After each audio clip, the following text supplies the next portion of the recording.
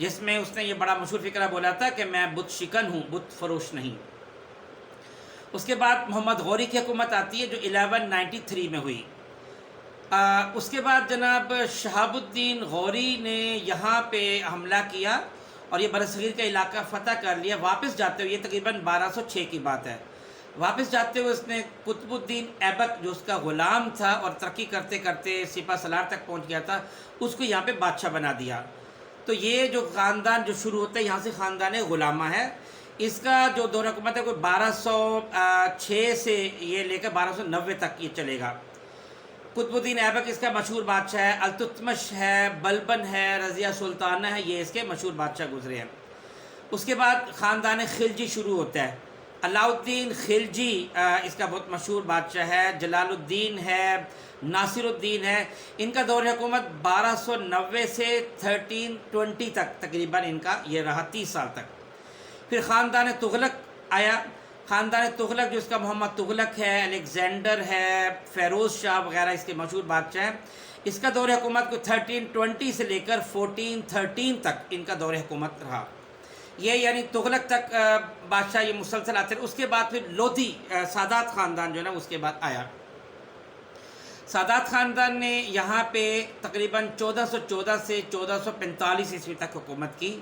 کھجر خان اس کا مشہور بادشاہ گزرا ہے۔ پھر اس کے بعد لودھی خاندان آیا، بہلول لودھی اور ابراہیم لودھی اس کے بادشاہ ہے۔ ابراہیم لودھی وہی بادشاہ جس کے ساتھ ظہیر الدین بابر کی جنگ ہوئی تھی۔ بہرحال لودھی خاندان کا جو دور حکومت ہے وہ 1451 یعنی 1451 سے 1517 تک تقریباً ان کا دور حکومت رہا ہے۔ اس کے بعد جناب یہاں پہ ظہیر الدین بابر آیا، لیکن کچھ ٹائم میں پھر شیر شاہ سوری جس کو کہتے ہیں وہ یہاں پہ آ کے اس نے قبضہ کر لیا، اور اس کا دور حکومت 1555 سے 1539 سے 1555 تک اس کا دور حکومت رہا۔ جو مغلیہ خاندان ہے اس کا دور حکومت پہلے 1526 سے سٹارٹ ہوتا ہے اور 1539 تک چلا۔ اس کے بعد شیر شاہ سوری آ گیا، لیکن نصیر الدین ہمایوں جو بابر کا بیٹا تھا اس نے اپنی فوجیں دوبارہ جمع کر ایک دفعہ دوبارہ حملہ کیا، شروع میں وہ بچہ تھا، اب بڑا ہو گیا تھا، تو اب اس نے دوبارہ اپنی سلطنت حاصل کر لی، اور یہ جناب 1555 سے لے کر 1837 تک پھر مغلیہ خاندان حکومت کرتا رہا، جس میں سب سے پہلے جو بابر آیا تھا، بابر کے بعد ہمایوں ہے، پھر اس کے بعد اکبر ہے، جہانگیر ہے، شاہ جہان ہے، پھر اورنگزیب عالمگیر ہے، محمد شاہ رنگیلا ہے، چلتے چلتے بہادر شاہ ظفر اس کا آخری بادشاہ تھا جس کے دور میں جنگ آزادی ہوئی۔ برطانوی راج جو یہاں پہ قائم ہوا وہ تقریباً 1857 سے لے کر 1947 تک ان کا رہا۔ اس کا سب سے پہلا جو وائس رائے تھا وہ جیمز تھا، اور سب سے آخری ماؤنٹ بیٹن تھا۔ اچھا، ابھی یہاں پہ برصغیر کی ہسٹری سٹارٹ ہوتی ہے کہ یہاں پہ 1885 میں کانگریس قائم ہوئی، انڈین نیشنل کانگریس۔ اے او ہیوم نے اس کی بنیاد رکھی تھی، اور اس کا پرپس شروع میں یہ تھا کہ یہ جناب مسلمانوں اور ہندوؤں بلکہ برصغیر کے تمام جو قومیں ہیں ان سب کی نمائندہ جماعت ہے، لیکن ایسا نہیں تھا، وہاں صرف ہندوؤں کو پریفرنس دی جاتی تھی۔ بہرحال اس پہ مسلمانوں نے کوششیں شروع کر دی کہ ہماری اپنی جماعت ہو۔ 1905 میں تقسیم بنگال ہوئی۔ بنگال بہت بڑا صوبہ تھا، جب اس کو 2 حصوں میں تقسیم کیا تو اس سے ایک حصے میں مسلمان تعداد میں زیادہ تھے، تو وہاں پہ مسلمان خوشحال ہونا شروع ہو گئے۔ جو ہندو کو بالکل پسند نہ آیا، انہوں نے تحریک شروع کی کہ یہ صوبہ دوبارہ ملایا جائے۔ اس سے مسلمانوں کو سمجھ آ گئی کہ ہندو ہمارے ساتھ کسی صورت بھی نہیں رہ سکتے، تو انہوں نے پھر اپنی ایک مسلم لیگ کے نام سے جماعت قائم کی۔ 1906 کی بات ہے یہ۔ اب 1909 میں 1909 میں منٹو مارلے ریفارمز ہوئیں۔ اس کا پرپس یہ تھا کہ جس میں مسلمان ہندو دونوں کے حقوق کا تحفظ کیا جائے گا، لیکن یہ زیادہ کامیاب نہیں ہوئی۔ قائد اعظم نے اپنی کوششوں سے لکھنؤ پیکٹ کرایا، 1916 کی بات ہے۔ اس کا پرپس بھی یہ تھا جس میں ہندوؤں نے مسلمانوں کا علیحدہ قوم تسلیم کیا جو اس سے پہلے تسلیم نہیں کرتے تھے۔ پرپس یہی تھا کہ دونوں جماعتیں مل جل کر اتفاق سے رہیں۔ 1914 سے 1918 تک ورلڈ وار فرسٹ ہوئی۔ 1927 میں علامہ اقبال نے اپنا مشہور خطبہ الہ آباد دیا۔ یہ وہی خطبہ جس میں علامہ اقبال نے پاکستان کا خواب دیکھا تھا اور اپنا بتایا تھا کہ جن علاقوں میں مسلمان زیادہ تعداد میں ہیں کیوں نہ ان کو ملا کر ایک علیحدہ ملک جو ہے بنا دیا جائے۔ یہ سب سے پہلا آئیڈیا علامہ اقبال نے دیا۔ 1928 میں نہرو رپورٹ جو جواہر لال نہرو نے اسے پیش کی، اس کا پرپس وہی تھا، اس نے جو چیزیں تسلیم کی تھیں لکھنؤ پیکٹ میں سب سے مکر گیا، اور جناب اس نے اپنی جو ہے نا باتیں پیش کی کہ جس میں وہ یوں ظاہر کر رہا تھا کہ ہندوستان میں صرف ایک ہی جماعت اور وہ ہندو ہے۔ تو 1929 میں 1929 میں اگلے ہی سال قائد اعظم نے اپنے مشہور 14 نکات پیش کیے، جس پہ قائد اعظم نے یہ بتایا کہ ہندوستان میں دو جماعتیں ہیں، مسلمان اور ہندو۔ 1930 سے 1932 تک 3 راؤنڈ ٹیبل کانفرنس ہوئی، انگریزوں نے منعقد کی۔ پرپس یہ تھا کہ مسلمان ہندو آپس میں کچھ چیزوں پر متفق ہو جائیں، لیکن وہ پاسبل نہیں ہو رہا تھا۔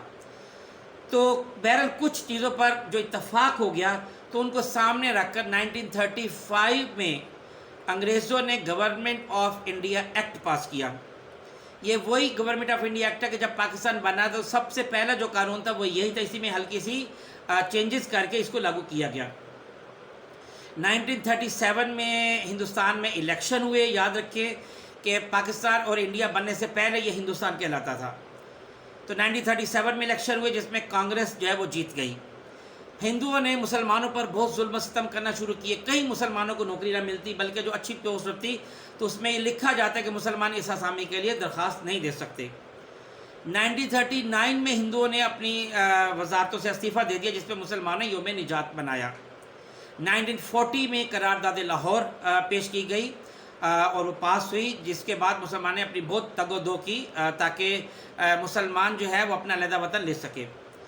1939 سے لے کر 1945 تک سیکنڈ ورلڈ وار ہوئی ہے۔ 1946 میں دوبارہ الیکشن ہوئے جس میں مسلمان بھاری اکثریت سے جیت گئے۔ اس کے بعد 1947 کو آپ کو پتہ 14 اگست کو پاکستان بن گیا اور دوسرا طرف انڈیا۔ پاکستان بننے کے ساتھ جو سب سے پہلا قانون پیش کیا گیا وہ قرارداد مقاصد تھا، جس کو آبجیکٹو ریزولوشن کہتے ہیں۔ یہ 1949 کی بات ہے۔ 11 ستمبر 1948 کو قائد اعظم وفات پا گئے، یہ سب سے پہلے گورنر جنرل تھے۔ اچھا، اگلے جو گورنر جنرل ہے وہ جنرل سکندر مرزا تھے، یہ 1956 سے 1958 تک جو ہے نا وہ صدر رہے۔ اس کے بعد صدر جنرل ایوب خان تھے جو 1958 سے 1969 تک صدر رہے۔ اس کے بعد جنرل یحییٰ خان ہیں جو 1969 سے 1971 تک رہے۔ 1971 میں ایک پہلی جنگ پاکستان کی 1965 میں بڑی جنگ ہوئی تھی، بڑی جنگ وہ تھی، اور اس کے بعد دوسری بڑی جنگ 1971 میں ہوئی جس کا بعد سقوط ڈھاکہ ہوئی، یعنی مشرقی پاکستان سے علیحدہ ہو گیا۔ اس کے بعد جناب ذوالفقار علی بھٹو کا دور شروع ہوتا ہے جو 1971 سے 1977 تک رہا۔ تو اس کے بعد جو جنرل ضیاء الحق کا دور شروع ہوتا ہے جس پہ دور میں ذوالفقار علی بھٹو کو پھانسی دے دی گئی، یہ 1979 کی بات ہے۔ جنرل ضیاء الحق کا دور 1977 سے 1988 تک رہا۔ تو 17 اگست 1988 کو جنرل ضیاء الحق کا جو ان کے ساتھ اور بھی بے شمار آرمی افسر تھے ان کا جہاز کریش کیا گیا اور یہ شہید ہو گئے۔ اس کے بعد جناب بے نظیر بھٹو کا دور شروع ہوتا ہے جو 1993 سے 1996 تک رہا، اور ایک دور اس کا 1988 سے 1990 تک رہا۔ یہ دو دور ان کے رہے۔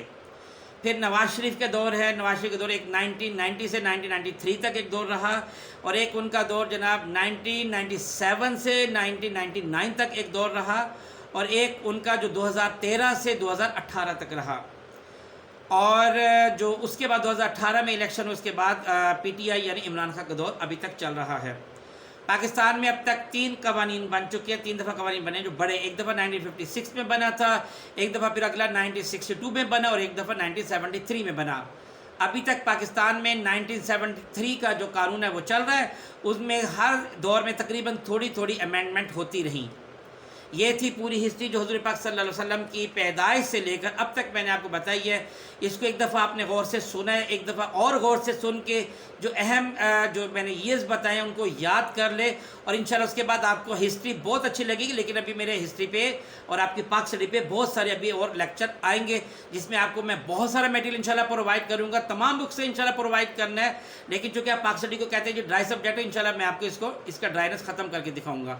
بہت شکریہ، السلام علیکم ورحمۃ اللہ وبرکاتہ۔